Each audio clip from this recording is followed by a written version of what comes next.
control this if you want, because I can't see. We are now live here. Welcome everybody. This is How to Build Your Own Home.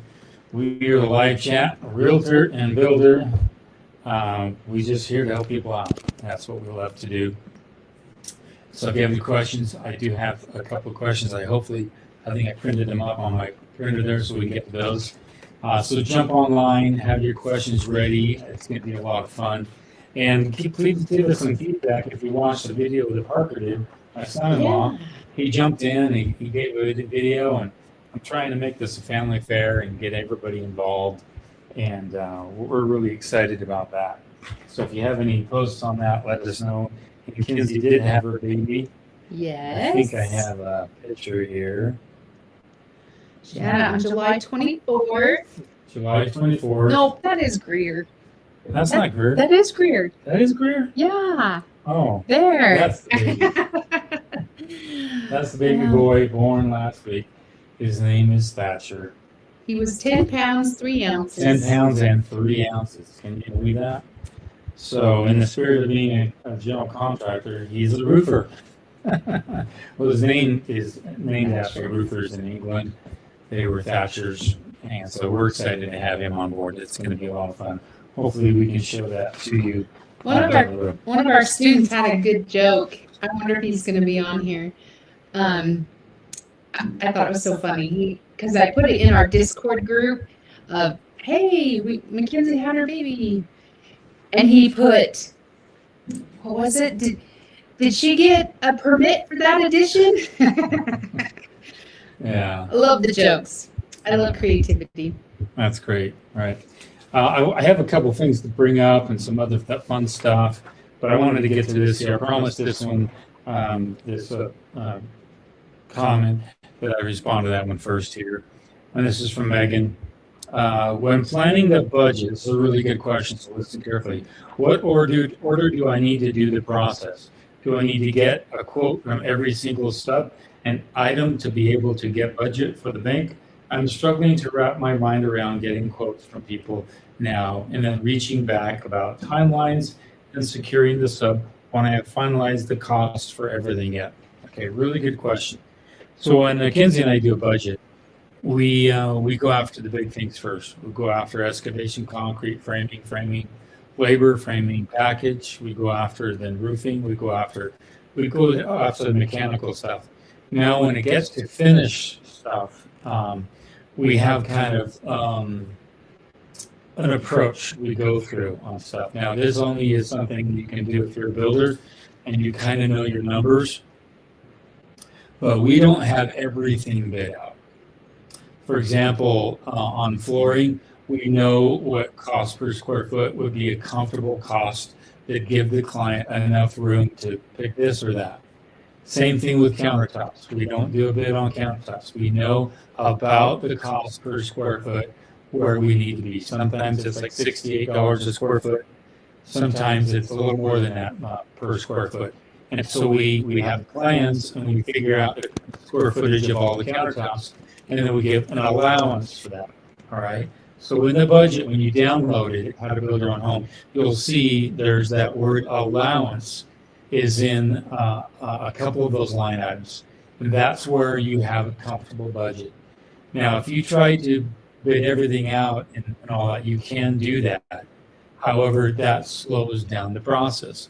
So the one numbers you do need hard numbers on are all your electrical, your plumbing, your HVAC, your framing, drywall, all that. Those aren't hard to get because those are bigger ticket items. But the smaller ticket items, when it comes to flooring and paint and tile selections, countertop selections, stuff like that, even lighting selections, these are all within just a few $1,000s, really, to be honest with you. And so it's really hard to get bids for those. And this is where I find a lot of students struggle.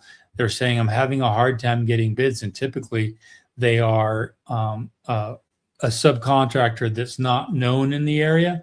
There's not a lot of building in the area. So you're going to have a hard time finding concrete and framing. Or they'll have a hard time finding flooring or counters or tile and stuff like that.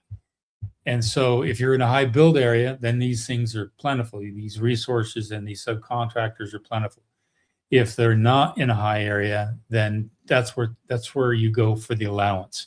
You want to get that number, that comfortable number, so that you can go to the bank and the bank will say, oh, this is a great budget. This is awesome. You've got your contingencies, you've got your allowances, you've got all that. Everything's line item. The budget's very, very phenomenal. It's 2 pages. And then that same budget Excel sheet that we have, we allow you to manage and track your draws as you go through the entire bill process. It's very, very sophisticated, not complex to know, not difficult to understand. And there's a video instruction on the whole thing. So that's a great question. And whenever we get a bid, I go after big ticket items because they tend to take longer to get a bid from. Meaning that if it's a concrete bid, and typically concrete subs are 2, 3, 4 weeks out, now they're about week and a half, 2 weeks out. But in a high build time when things are going crazy, they can be 3, 4, 6 weeks out. So you need to get to them as quick as you can. So we go with big ticket items first, and then we work down the budget. And then we work from the first page, then we go to the second page. When you go to that budget, you're going to see why. You're going to go to the first page, get all that filled out. Then you're going to go to the second page and get all that filled out. And once you do, you're on top of it. So I hope that answers that question. I know she's going to chime in later on this weekend and watch the video. I promised her I would get to that one quick. Let's get some questions here real quick. I'll let my wife put some up here real quick. Okay. How does one get their best price on windows? I heard it was by getting common sized windows available on the shelf. Can you guys hear me? We're going to try and just use Keith's mic. Yeah, let us know if you can hear Melissa. How does one get the best price on windows? Here's a really good question. Okay. Let's say you go to a box store. Okay. They have what you call off the shelf windows. All right. And they're various sizes. They have transom windows. They've got sliders, verticals, picture windows, you name it. Let's say you go to the box store and you say, okay, here's what's standard in stock. And so then you go design your home with what's standard in stock. That's probably the most affordable route to get windows, to be honest with you. Now, there are some suppliers by Joe can actually beat that price, and they can probably beat that price with a better quality. So you might want to check around, but I know that if you get it right off the shelf, it's not a custom order. You can just pick them right up there at the box store. Could be any number of box stores that are out there, and you'll find them on shelf. But again, you got to frame to those sizes, and you have to, have to know in advance what those sizes are. So just walk into any box store, and you'll see the standard sizes: 3030, 4040, 5050, 5020. They're all going to be there. And then once you have those windows, then you know what to frame. Okay, good question. Let's see here. Sorry, I've been doing technical stuff. She's doing technical stuff. Okay. But I'm glad the sound is working now. Okay, here we go. Okay. Want to read that one, honey? Yeah, Joe, I can't pronounce his last name, and Matt Reisinger are big on perfect framing, monopoly framing. What's your thoughts on it? I haven't heard of that. So have you heard of that? I don't know what perfect framing is. Monopoly framing? I know what standard framing is. Monopoly framing. Perfect framing is basically using objects in a scene to create a natural border around your main subject. No, that's not it. That is right there. That's perfect framing. That's talking about photography. It's the same thing. I remember him doing a video on it. Monopoly and framing. a woman actually did a post, sent me a picture of her home, and they sent me a post, and they were concerned because they had a view in the background, and the actual design wasn't capturing that view, so they adjusted everything to accommodate that. Yeah, but monopoly framing is an innovative residential building technique where exterior wall sheathing runs continuously up to meet the roof structure without initial overhangs, creating an airtight box shape that resembles a Monopoly game piece. Yeah, coined by Matt Reisinger. Yeah, stay away from Monopoly framing. I'm going to give you a couple of reasons why. I did a post on this about a year and a half, maybe 2 years ago, there was a home down the street from my other home in St. George, and they did that. They did a monopoly home. And there's a couple of problems with that. First of all, the truss doesn't have enough room for insulation at the top because that roof comes straight down flat. That's a monopoly house. There's no eave, there's no overhang, there's no nothing. So that's a problem there. And then the roof stops right at the top of the wall. So there's, again, no eave, there's no nothing. And so I'm looking at her house and there's water draining all down the side of the house. You've got water issues, you've got drainage issues. Water management's really, really hard with those. And they've got a chain going down the side of the house on the corners, and that water drips off the chain and gets all over the home. So I'm not a fan of that. Some people think it's pretty unique, but it might be a solution for fire hazard, because in a lot of places like California, they've got eaves. Well, they make you seal off your eaves anyway. I love eaves, 18 inches minimum, preferably 2 feet or more, because you're shedding water away from the home. You're protecting all of your windows, so you're not having sheeting against the home and having water get inside those windows. The eave is meant for something. It's designed to help protect that home. Monopoly homes just eliminate that entirely. And I don't see the benefit from it. I just don't.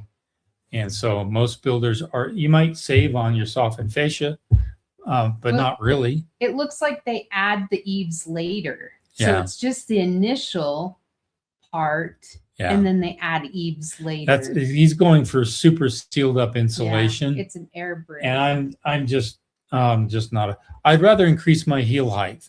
All right. So on a roof truss, when I have a roof come in and here's the top of the wall for the main floor, I'm going to put a roof on there. I like to land the roof on about 1.5 feet of a heel and have that eave come out. Now I can pack insulation in there. That full membrane that he's going after on those monopoly homes, it's a lot of work for nothing. And you can get a lot of efficiency and a lot of lasting quality by getting that roof truss all the way out past that wall.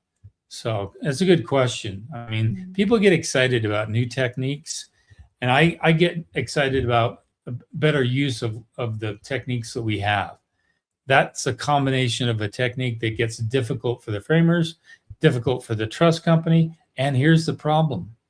You can't cheat on those trusses. They have to land perfectly on the wall. If you've got an eave situation and your house is not just perfect, you might be 1/4 inch or 1/2 inch off, you can adjust those trusses to make that work just fine. You don't have any problem. But on a monopoly home, you're going to have those trusses hit. They have to come out and measure it from top of wall, and it can't move. It's got to be braced. And so see where I'm going? There's more complexity in the knowledge of what to do, how to prepare, and the labor, and that increases your cost overall. A lot of people look at the actual technology. See, we did it this way, and because of that, we're getting this kind of efficiency, but not looking at the ROI, the return on investment. How much really had to go in to make it happen that way? Okay. And I think people put those posts up to kind of look cool. Look what we're doing, but there's not really a benefit from it. Okay. Good question. Subfloors, 3/4 inch, or should I overdo it at 1.5 inch subfloor? There's called an inch and a ninth or inch and an eighth subfloor. You would not be amiss to go that route. It depends on your floor joists. If they're like 2 foot on center, that's going to be a bouncy floor. If they're 18 or 16 on center, that's going to be a more rigid floor. If the floor is engineered floor joists with 2x4, that means you've got 1.5 inches to land the subfloor on. That's going to be a lot of stabilizing factor. But I've built homes. I did a home down the street where we did 1 1/8 inches. I think it's 1 1/8 inches of subfloor, and it was really nice. It gives a little quieter floor. It's really solid. You do have to accommodate for your stairs, so you don't want to do it after the fact. And your stair guys say, "Well, you added an extra 1/2 inch plus on me, so now it's throwing off my stairs." You have to know in advance this is what you're going to do. put it on the plans that's what you're going to do. That way the framer knows to factor in that extra little bit of subfloor. But I do it on a lot of high-end custom homes. And if you can save money in one area and throw it there, that's not bad. But I tend to choose to add more trusses than an extra thickness on subfloor. I'd rather have my trusses 18, 16 inches on center and have them engineered floor trusses, and I get a lot more stability that way than increasing the height on my subfloor. But good question, really good question. There's a lot of chat in the comments about the monopoly. I'm just going to put it up there so everybody can see it. Okay. Actually, I'm going to go back to David Parker and the windows, getting it from the stock and getting it inexpensive. Okay. He's like, I do like private windows, though, and might well have to elude common choices. Yeah, the private, that's talking about the brushed windows, like for bathrooms and stuff. Oh, right? yeah. They don't have those at the box store. They do. They do. They have rain glass and they have milk glass. Okay. Typically those two types. Mostly it's just a milky glass, but rain glass, sometimes I've seen it in the box stores. Okay, so now back to the monopoly framing. Some good points. Okay. Monopoly framing has no raptor tails, and the attic is conditioned space. Mm-hmm. Then Brady. Monopoly framing is for airtight builds. And then David Parker, super tight houses that Reisinger builds would mandate a generator in case of an outage, or else the house could not breathe at all. Correct. And back to blinker fluid, it is more expensive, kind of what you were talking about. Okay, back to questions. Oh, let me kind of Okay. deviate a little bit on that. He's saying that it's a more sealed up house, and that's not true. When I frame my homes, I actually frame the eave. Okay, the eave is framed. It's not open, so you have ventilation into the attic. I frame that and I seal that up with sometimes half-inch board. That's what kept this house basically from burning down. Even though it had aluminum on top of all that, underneath that, there was no way embers can get inside. So it's sealed up. And then I have a higher heel height, so I have massive insulation packed up inside there, at least 18 inches. So that's going to be a nice seal for your home.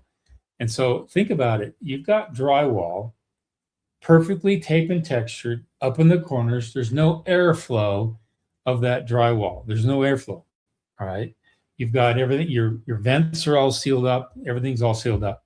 So trying to seal up that much and then requiring makeup air inside the framing structure of the home to make sure that you don't have any cold condensing surface build up moisture inside your walls, meaning your house is completely dependent on makeup air, electricity to move that airflow through the frame structure. That's just to me, that's not off-grid thinking.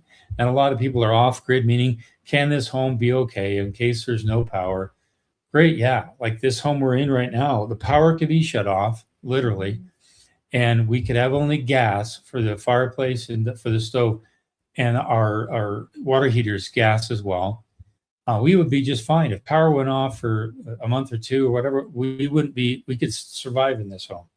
Those types of homes can't survive. And anytime, it's kind of like, and the best analogy I can put is you've got a winter coat on, you go outside and you work, homes work, you boil, you shower, you create heat, you work, you build up moisture inside the home. Well, if you don't unzip that, all right, and if you're going to get that sweat to dry off, if you don't have a way to dry off naturally, and you have to have electrical power to do that, then you're risking a lack of long-term sustainability for that home. So I would love to have a debate with Matt Reisinger, the sealed up, super sealed up home versus the airflow home that can open up and zip it up and get rid of the sweat. I'd love to have a discussion with him. The cost that people are putting into that type of a home that he builds, there's not enough return on the investment, and it's not healthy, to be honest with you. It's kind of like a dishwasher. We get the dishwasher going, and sometimes it's hot in there. Sometimes it's hot for a long time, and I still open it up, and it's still hot in there, and it's not dried off. So I open up that dishwasher, I let all the dishes dry off for like 30 minutes and I put them away. And I make sure that everything inside there's all dried off. Same thing with the You're washer. opening it too soon because it does have a drying feature. Yeah, I open it too soon. But I do that with the washer too. Sometimes after the clothes are washed, do you close that door Oh, you or let you it just air. you just let it air out? Otherwise, you get stinkies. Otherwise, it gets stinky. My wife said it for me. So Yeah. you Okay. get my point. Here's some more comments with it. Let's Okay. get everybody's comments so we can get it in. Okay. So it's basically a triangle framing where you don't have the overhangs. Venting can be an issue, except if you vent from the top. And then Brady, it's good for high performance, but not usually worth doing. It requires using a number of special details like the overhangs. Yeah. Okay, here we go. Ma Pearl, Washington Bill. Best underlayment, vapor barrier for solid hardwood and bathroom tiles. Oh, that's a good one. Red Guard is pretty good. A lot of tile guys are using Red Guard. Also, they do a combination of Red Guard with a Schluter product. And the Schluter product is basically, it's adhered. It's kind of a plastic with a dimple plastic on it. And they put their kind of glue pre-application product down. Then they put the Schluter product down. And then they do a grout, a first layer of grout on there. Not grout, but your first layer of concrete. Not particularly concrete, but more like Our brains are. my brain's fried right now. I know. And then they do the tile on top of that. Yeah, that's for tile, but what about the wood? The wood, that's the wood, that goes on top of the wood. So you got your wood product. Wood floors. You've got wood floors Oh, and wood tile floor. floors. Wood floors, most of them today are very solid and they're sealed up. They do a paper, an underlayment paper, and if it's glue down, it's glue down. I don't like to do floors that are not glued down. If it's a floating floor and you have an underlayment, I don't personally like that. Because I've seen too much moisture build up. I just have seen it. That moisture can get underneath there and it can get trapped and it can do a number on a lot of things over a period of time, especially if it's in a kitchen or in a bathroom. Now, there's some vinyl floors that are pretty good that just beat up the water and it doesn't seep down in there because it's really so tight. When it's put down in there, it can't seep down in there, but it's still a floating floor and some moisture over time can get inside there. And so I remember I wrestled in high school. We had a wrestling mat on the ground and it would never move. Okay. We had another mat we kept rolled up. And when a competition came with a high school, we'd take that one, go unroll it and do what we wanted to do with it. The other mat, one time we unrolled it for a tournament, we needed it. And there was so much yuck underneath there. There were dead rats underneath there. We couldn't believe it because it sat there for a long time. All those sweaty wrestlers and the heat element above would just build up all that moisture over a period of time and it had no way to dry out. And so I love to make sure that things can dry out or they're so sealed up like a glue down floor that I really am protected over a long haul. So you guys know how I think by now. Okay, I own a duplex rental and want to add another rental. I live in California. Can it be owner built? I can answer that yes right away. I will be doing everything, the electric, plumbing, framing. Yes, in California, you can't sell it within 2 years. I do know that. However, in California, unlike other states, you can do a fourplex. Did you know that? Builders can do a owner fourplex? builders can do a fourplex, and you can do 2 of them a year. All right, put those things together. You just can't sell them within 2 years. So I've mentored a couple of students who've gone that route. It's been pretty cool. So yeah, when you apply for the permit, you may need to put an electrician, HVAC, and plumber on the permit with their license, but you still do it yourself. So just FYI on that. Okay, it's kind of funny. Owner builders can do that, but the local permitting offices make you still put those people on the file. Okay, I have to add David B because he makes a good point. Building a house that's a sealed box, then paying money to add mechanical ventilation to unseal it seems dumb to me. Yeah. That's good point. I Plain agree and with simple. you. Okay. I agree with you 100%. Oh, this is. Oh, that was. Yeah, inch and an eighth. That's what it is. Yeah, Inch and an okay. eighth subfloor. Research that. They have some products that's in a wafer board that's highly compressed, just like OSB, but it's very well compressed. They also have an inch and an eighth, which is in TNG plywood, and I've used both of those, and they're really good products. Okay. Okay, this is a good question. Ugly spaceship. I found a measurement on my plans off by 1/4 of an inch. Is it worth paying for a revision, or could I work with framers to make it up? Have not gotten engineering done yet.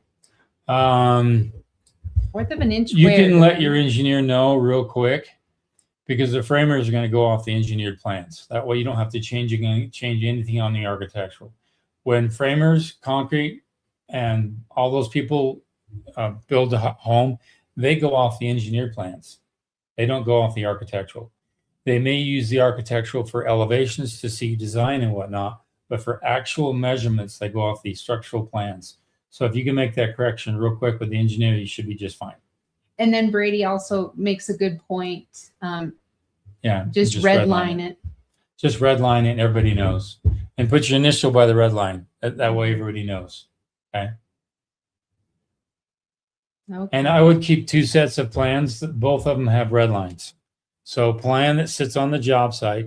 And I've seen a lot of people take plans and they get that thick masking tape, that clear masking tape, and they put it over it and they cover the whole plans. That protects it from water. Others have used full lamination for plans, because framers and concrete guys, they will do a number on plans. You'd be surprised if they're even usable on the job site.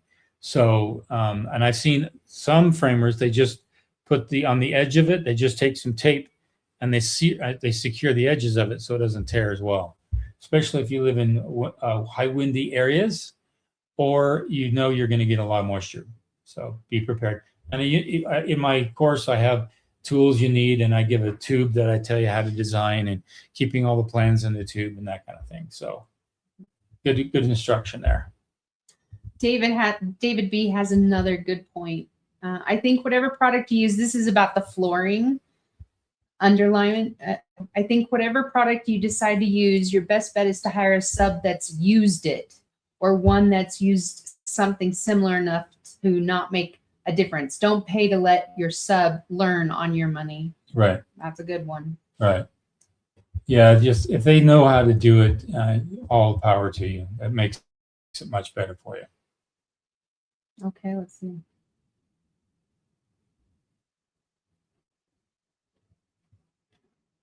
I think that's it for now Okay. for the questions, unless I missed something. You'll go through and check it out. Yeah. No, I want to Where's just. your other question? Did you have another No, question? I don't have no one. Oh. I just want everyone to think about lasting quality versus high performance homes, right? And I really, I'm sold on lasting quality. I grew up remodeling and restoring pioneer homes. I've done 4 or 5 major pioneer restoration projects, beginning with my dad back in the day and all the way even in the past couple of years. And I really have my hat off to some of those pioneers. My wife and I went back to Missouri, and I looked at some of the homes they built back there. And this was in a swampy area in Nauvoo, Illinois, even in fact. And we looked at some of those old homes because that's our ancestors, and they came out west and built the same homes. Well, they went from a humid environment, super moggy, bog, humid environment, and they went to a super dry environment. Do you think they changed their building style? They didn't. They built the same way here that they built back there. And as a result, the buildings they built here are far more lasting in their quality. They had a little issue to deal with the moisture, but they still survived. And they built homes to be deliberately drafty. I know this sounds counterintuitive, but they built their homes deliberately to be drafty. If you're in my course, I have a 3 video set on building science, and I actually walk you through some of these pioneer homes, and I show you how they actually created the draftiness and the deliberate drying off of moisture. And that's what kept these homes alive.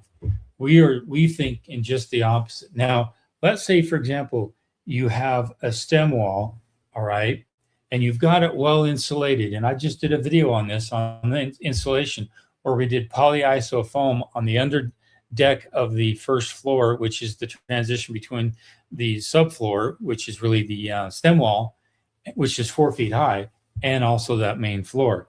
That's the only time I use the polyiso foam, because I've got basically a dry element on both sides of that floor. The upper main floor, which has got heat, and then the bottom stem wall, which has got this air circulation on there. If I can have both air circulation on both sides of that, for the most part, that's a great place that I use polyiso foam. But that's going to last a long time. And I deliberately put ventilation where it needed to be put so that, you know, this thing's going to last quite a bit of time. I built a home for some people, for another builder, and he framed the home, and it was a large stem wall, 6-foot stem wall. And he framed it just after a snowstorm and sealed it up. And they go then to second floor, third floor, did all this framing. And then, we need to cut out the attic. Within about a week and a half's time, everything below was all moldy because they framed over snow. Even though it was super cold, that coldness trapped that moisture. It locked itself onto the frame structure above, and there was just mold everywhere. Okay.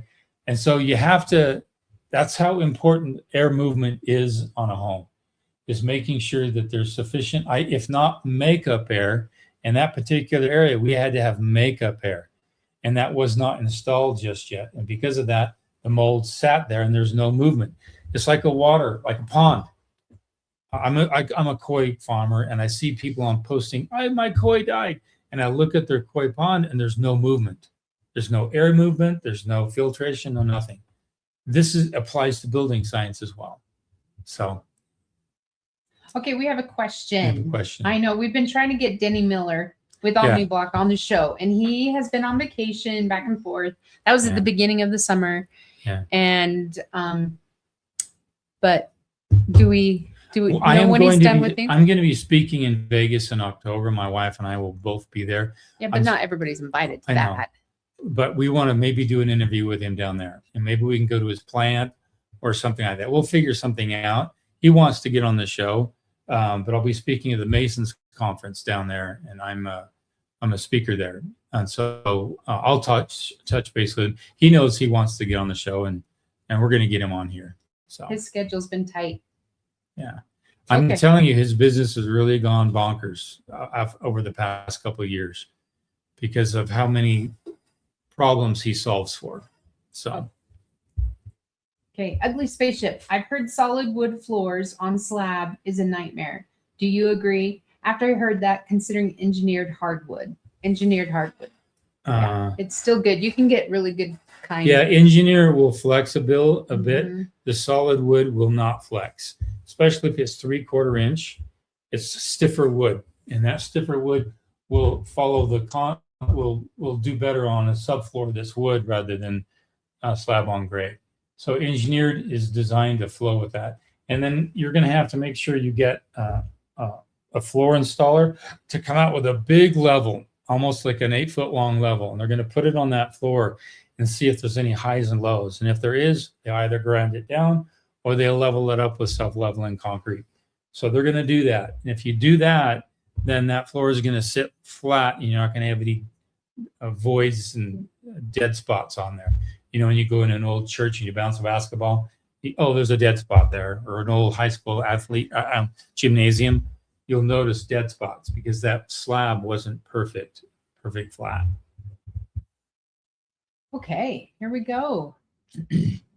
Leanne, roofers are recommending a sealed attic since I don't have eaves on the front of the house to ventilate. Any tips on sealed attic or things to look out for? I don't know what they're meaning by a sealed attic. She's the one that couldn't put the rain gutters on too. Oh, I remember. Yeah, You know, so- you're gonna have heat expansion, okay? And so even though you might not have, here's what happens with an attic, okay? The sun hits it. Let's say you have asphalt on there. That's going to build up heat inside that attic, and it's going to be from like 95 degrees on the outside. Could be like 120 inside that attic. On a super hot day, over 100 degrees, it could be up to 130, 140 degrees inside that attic. What do you think that heat's going to do to the frame structure? It's going to expand it like this, in and out. So when the cool air comes at night, it's going to contract. Mm. If you have asphalt shingles, that's going to tear at the nails like this, back and forth, back and forth. And so if you don't have ventilation, especially for an asphalt shingle roof, it's going to tear that roof apart in a short amount of time. They're not designed for that. But the roofers are asking it to be sealed. Yeah, but I don't know the product. Now, if it's a metal roof, that's a different story. Metal roof, if it's standing seam, that's going to build up an incredible amount of heat inside the attic. And it's not going to refract back out in the atmosphere. If it's aluminum, then it's going to refract back out in the atmosphere and keep the temperature in the attic down. So although I'm more of a fan of ventilation, especially if I know the type of roof, because I know the heat that's going to build up. I do aluminum shingle roofs, and I don't ventilate perfectly the way most people would ventilate a roof, because I know that aluminum is going to refract the heat back out in the atmosphere. So again, it's the product and climate and a lot of other factors I weigh. Can she do a vent out the sides so it's not You the roof? can do a gable vent, Oh, but they're asking for a sealed attic. a sealed so- attic. So that's gonna be hot, right? You don't have to have a ventilation at the bottom and a ventilation at the top. You just have to have maybe 2 turtle vents or hip ridge vents at the top for that a little bit of escape of heat and a little bit of escape of moisture. You may not have the air movement, but you do have the expansion escape of heat. So ask them if they can do a hip vent, a ridge vent, and just a small one. I mean, I had my roofers, they did, it's a little bit of foam, not foam, but it's kind of like a spongy material, and it's about 2 inches long, and they put it right over the ridge of the roof, and then they put the ridge cap on it, so it keeps that metal from getting flat, so there's a little bit of air movement in there. There's a lot of different ridge vents and turtle vents that you can do to help with the expansion contraction issue. That's why you really want it, and some escape is helpful. Okay. SBS build. Can I build a stem wall, crawl space foundation, and let it sit through the winter before I start framing on it? Yeah, you can. Anything to protect it? Do they need to do anything? Just keep in mind that the Bolts? J bolts are going to get wet and they can kind of rust. So you can get what's called an OSHA cover for them. It's a plastic cover to cover those up. It just helps protect those and make it sure you can put a bolt and a nut and a washer on there in the spring when you're ready to frame. And the other thing to do is after you've poured that stem wall, go inside that whole crawl space area, level it out, compact it, because if it sits through the winter and it's level, that's going to be great. But if it sits through the winter and it's lumpy all over the place, you've lost your opportunity for settling that dirt. So as soon as you get that stem wall done, grade, get rid of all the boulders, rake that smooth, get it smooth, and even thump it to death and compact it if you want. That just makes it so that it's settling over the winter. The other thing to think about is after you do pour that stem wall, do the same thing outside the stem wall. Get all your conduit for power and whatever done if you can, but then compact and grade that. That way, when the winter is a great time for letting an excavated area settle. So when spring comes, you're not walking over all this lumpy garbage, and your scaffolding and your crews can have a nice time to set up and do their job. So take that opportunity to make sure you get all that graded just the way you want. Because if you want to start framing in an early spring and you've got permafrost and it's still frozen and nobody can get level ground for scaffolding, that's not going to help either. So take care of your dirt work immediately after that. Okay. Good point. I like that. This is a really good idea. I would love to see some of OmniBlock's home designs. Do you think we could get that from? Yeah, I Benny? have two homes I did. I had a couple of homes I did, OmniBlock? and if you look back on our videos, They're older. they're older, But it would be good. I made a note. I'm gonna try and see what I can do to find Okay. out what homes were OmniBlock. okay. Yeah. Okay. Okay, let's see. I rent a property in California. If the tenant calls for a plumbing repair, can I repair the problem even if I'm not a licensed contractor? I was told I can't. I don't know. That's not true. But where do they check to find out? You know, if you are confident in what you know how to do, then do it. Because if there's damage, it's damage to your property, not to their property. It's damage to your property. So you have to keep that in mind. So if you're willing to take on the liability for that and save, then go ahead and do it. Me, I would do it. I've done that many times. We've had a rental and I've gone there and fixed things myself. So for them to say that you can't do that, now I don't know. you can't do it for another person's property, but you can do it for your property. It's the same thing. So I think that what they're saying is that you have to be licensed in order to sub something out. But as an owner builder, you don't need to do that. So, who's going to police that anyway, to be honest with you? If you do it wrong, well, guess what? Then you go call a professional and have them come in and fix it. What's the renter going to do? So there you go. Okay, back to the roof by Leanne. It's going to be asphalt. Yeah, you're going to want to ventilate that because the heat can tear away at those nails. I really wanted it ventilated, but they're considering that some areas won't ventilate well because there's not a lot of areas on the front for intake. Just put some ventilation turtle vents or some ridge vents at the top. Just tell them that's what you want. Do not put that roof on without any ventilation, especially asphalt shingles. In fact, it's part of the requirement by a lot of manufacturers. Check out the manufacturer's warranty and you'll see. Okay. Crawl space. Here we go. Crawl space foundation.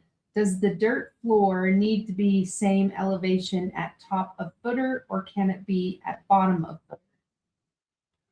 Top of footer, because your footing needs to be close to where your frost depth is on the outside for sure, and then you need to at least cover the footing on the inside.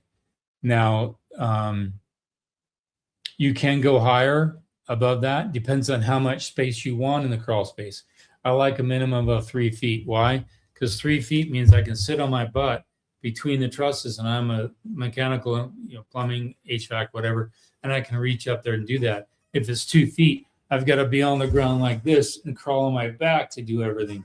So just keep in mind on that stem wall, every time you bring it up a couple of inches and you've only got 3 feet to deal with, you're encroaching on the easeability and the accessibility of getting down there. Okay. And this is why I mentioned grading everything out and making it smooth. Even getting some pea gravel into the job site or some chat, leveling it off. So when people get down there, they're not getting into the dirt. They've got that pea gravel, and it's nice to just, and then after you put it down, okay, just wet it down and wash it down. Guess what? For years after, that pea gravel is going to be clean for the most part, and you walk down there and it's ease of access. So take that opportunity. I've missed out on a couple of situations, especially wraparound decks, where I didn't grade everything out. I didn't have enough clean fill. And I wish I would have gotten it done before the framing came on top of it, because it's really hard to do it after the fact. I mean, Yes. you just can't do it. Yes. Meanwhile, before the framing, you can get a front loader there and dump gravel in there and rake it all nice and smooth. You'll be happy you did that. Okay. If I wanted a raised slab on both a house and a garage, how expensive is getting additional compactable fill dirt? Fill dirt's not that bad. It depends on how many cubic yards you need. Typically, most pits sell by the tonnage. So it could be $9 a ton, $12 a ton. I don't like to buy anything that's over $15, $16 a ton. That's and that doesn't include delivery. So you have to factor in the delivery. Delivery could be $200 or $300 per load back and forth, or $150, $180 an hour, whatever they charge you. But if you have a nice dump trailer and you just need a couple of loads, then of course you can get maybe 2 tons at a time, 3 tons at a time, and that's $9 a ton. That's a big savings. But then you're doing all the hauling, so you have to just weigh things out. It's really advisable to bring in some dirt like that, especially on the backfill of stuff, clean fill. If you got nothing but boulders like I've got out here, it's not fun. I have a rock bucket on my skid steer, and I filter out all the rocks, which are like 6, 7, 8, 10 inches in diameter, and I put them in a pile so I have some clean fill to grade and backfill with. So, excavation is something you can save a lot if you know what you're doing. All right, but you have to know what you're doing. You have to know your soils and how much of an issue excavation is. So, And the levels of compaction. yeah. Okay. Let's get to this one. Doug in Utah. Rigid EPS Polyiso. Foam versus rock wool exterior insulation. No fire danger. Okay to use EPS. Haven't done any cost comparisons yet. I don't put EPS on the outside of homes. Polyiso foam shrinks over time. Mice love to eat it. If they get up inside the outside of the home and they get up in it, it's not digestible. They just love to chew on it. It's terrible for that. And if you have any mice problems, stay away from that. You can have a J channel at the bottom, which is metal, but I've still seen them get into it. So I'm just a firm fan of the mineral wool, especially the compressed, highly rigid mineral wool. Just put in a 1 inch of mineral wool on the outside of the home. Better sound deadening quality, fire retardant property, mold resistant property. The polyiso doesn't have that. And then you can actually apply stucco and everything to it, just like you can polyiso, so as long as you have a lath product to it. So yes, it is a little more, but it's got a far much laster quality to it than anything else I know. This entire home I'm in is wrapped in 2 inches of rigid mineral wool. So. Okay, individually duct ERV fresh air supply to rooms and bathrooms versus ERV tied to the HVAC supply, the Xander system. Do you know the Xander system? Yeah. I'm probably more in favor of tying it to the HVAC system. That way you're getting fresh air throughout the entire home. And then when it comes to the bathrooms, just put a fan inside the bathrooms and it's going to pull air from inside that bathroom and exhaust it outside. So you're actually doing fresh air makeup in the bathroom by using air inside the building. So I'm more in favor of just using the HVAC system and tying in it to that. Individually to each bathroom, that can be, it's harder to maintain the air, because if you're taking the fresh air and putting it into the HVAC system, you're actually injecting fresh air into the heating exchange unit to then put it inside the home. And to me, that's a better mix. It's probably more cost savings than the other way around. There is a product that you can put in the toilets in the fresh air. We did a post on it a couple of months ago. Oh, yeah. Go back a couple of months and there's a new product out that actually takes the smell of the toilet area and it takes it outside.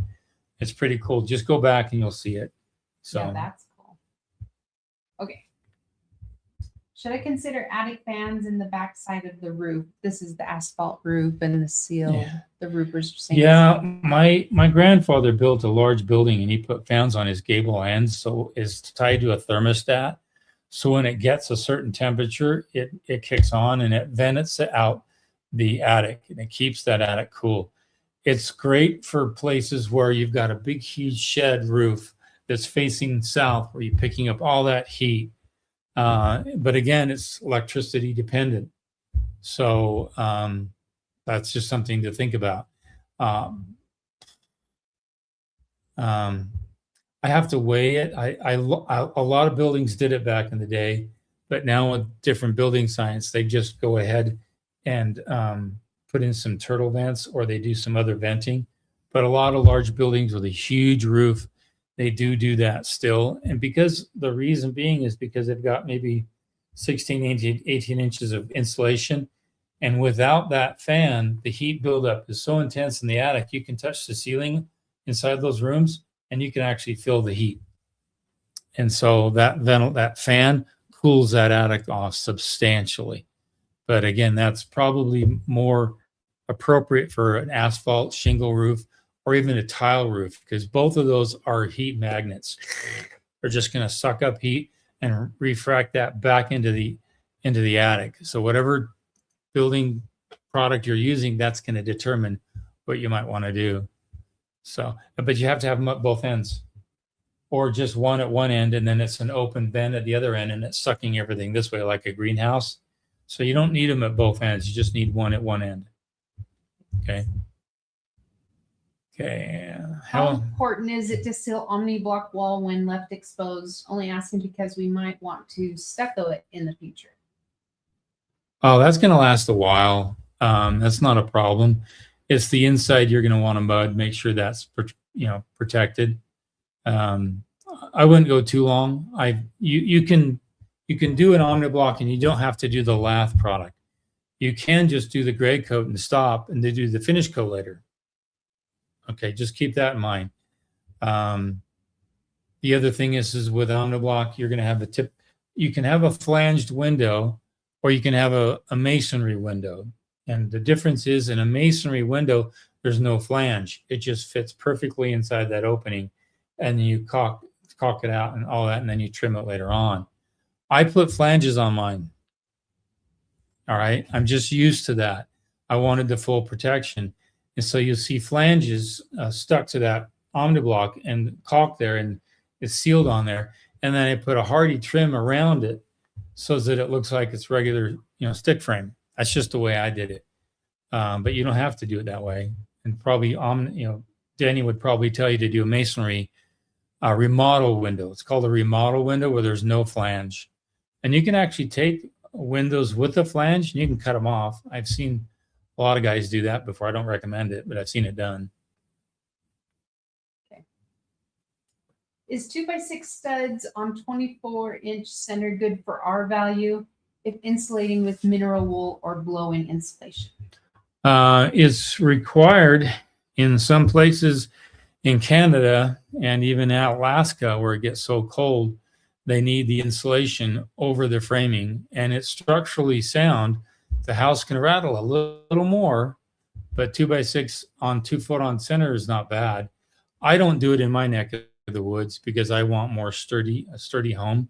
You'll find that if you have I have a big, huge iron doors I put on my homes. My particular home here has an iron door on it. If I shut that door and I just did 2x4 or 2x6, 2 foot on center, the house would have a tendency to rattle just a little bit more. So you have to weigh that. Do I want that constant feeling like I'm in a Cracker Jack box that's going to rattle a little more, or do I want better insulation? Your environment's going to tell you that. If you live in the far north of Northeast Maine, maybe Canada, maybe North Dakota, not parts of Washington. You got too much moisture that's keeping temperatures cool. You know what I'm saying? Stuff like that. I wouldn't do it in the south of Texas or the panhandle of Florida. I wouldn't. You're not going to save anything because you got a mild climate. So again, climate says everything. So what are you saying? Are you saying 24 foot on center the studs should be closer together? Naturally, R value, or naturally there's 16 inches on center. That's what most homes are built, 16 inches on center. Well, wood is not a good insulator. It conducts heat. So by eliminating a stud and you go 24 inches on center, then you're eliminating that ineffective part, and you're creating more insulation. And they do that in Alaska. They do 2 foot on center in Alaska. So mineral wool or blown-in insulation, is one better than the other? I love a blow-in insulation. I love mineral wool rigid on the outside of my home, and I love a natural blow-in insulation. It could be cellulose, but I'm more favorable to fiberglass blow-in. than anything else because they can get it really nice and tight. It's not going to settle. Locks in there pretty nice. And it bulges just a little bit past the wall. So when the drywall goes up there, it's getting it even a little more compacted. That's my favorite. It doesn't have any gaps behind electrical plates or something like that. Whereas, you know, a regular bat can tend to have that kind of a problem. Another good question. Ugly spaceship. Plans have a 3-car garage with a 12 by 12 pitch. Asphalt roof with staircase from garage to what is a huge attic space above. Thinking non-vented attic with HVAC or dehumidifiers. They're in Louisiana. Thoughts on this? Non-vented. You're going to have some way to remove moisture out of there. You're in Louisiana. It's really humid there. Like 7 months of the year, it's just nasty. So you're going to want to be able to get rid of some of the moisture buildup inside that attic. And keep in mind, moisture can get inside the attic from various different places. It can actually get into the attic from inside the home. When you've got a lot of cooking and bathing and stuff going on, a lot of that moisture is going to work its way through the drywall, through a ventilation system, and through crevices and whatnot. It's going to get inside that attic. So if you don't have any way to ventilate it or to dehumidify it, you can have a buildup over time. And anywhere you're along the coast, I don't care where you are, you're going to have a higher rate of decay, mold. What's that bug that eats food? Termites. Termites. Like I forgot that. You're going to have termites. You're going to have all those problems. Remember when we went to California and that house was covered in tents? Because they have that problem. And a lot of them don't flash their wood. They just paint their wood and they let water settle into it, gets into the frame structure, does a number on it. So just make sure you try to protect that as best you can. So. Okay.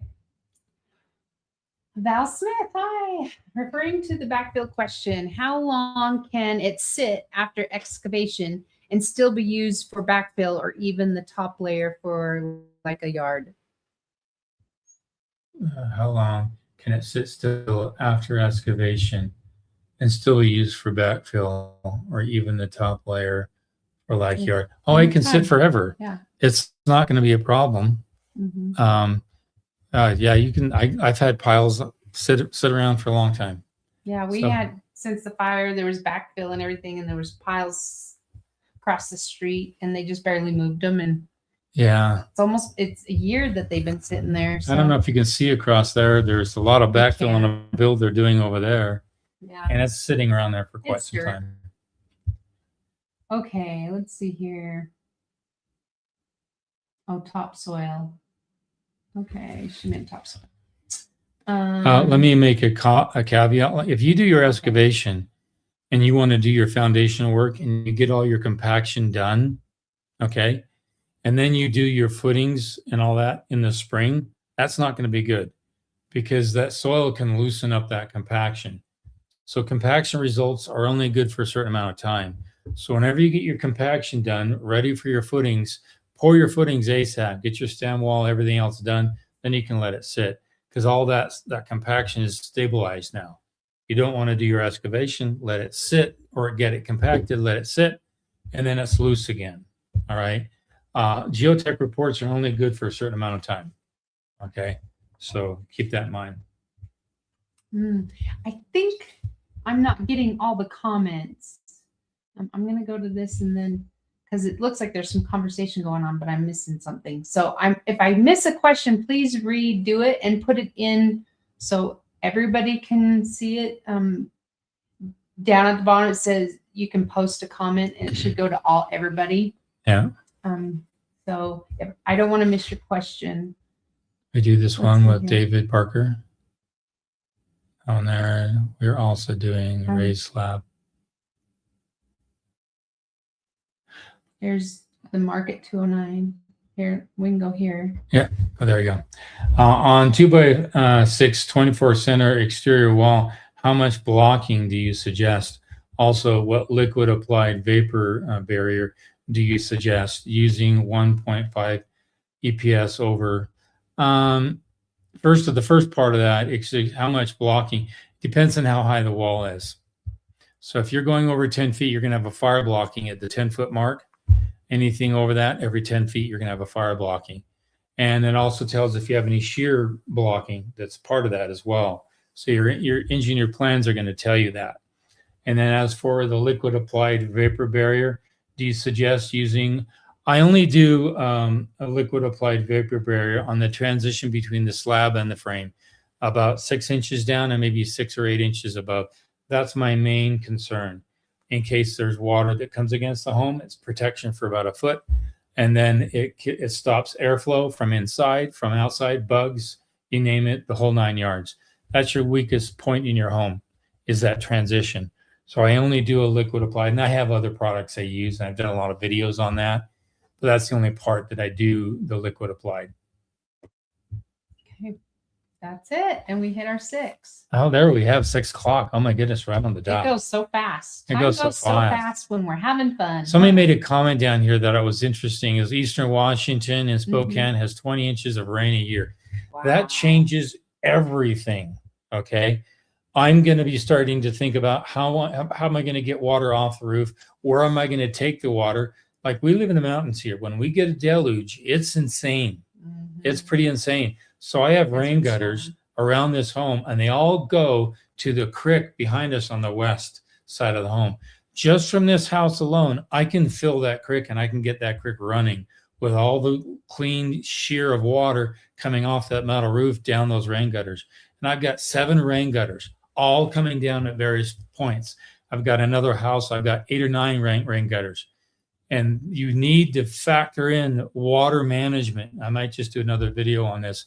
I haven't really gone into it on detail, but in places like that, or high mountains where you get just a cloud burst that can come down pretty quick, you need to figure out how am I going to divert water? Where is it going to go? Water can erode. It can take away a foundation pretty quick. It can erode some of your natural dirt. And so you need to slow that down or redirect that water into a different path. So, I mean, I could talk forever on that subject. Anyway, thanks everyone. If you can go to How to Build Your Own Home, just go on to Google, find it, leave a review there. That would help us out, getting out there to help as many people as we can. Until then, we'll see you guys next Thursday. Okay, Say wave high five. Okay. See you guys.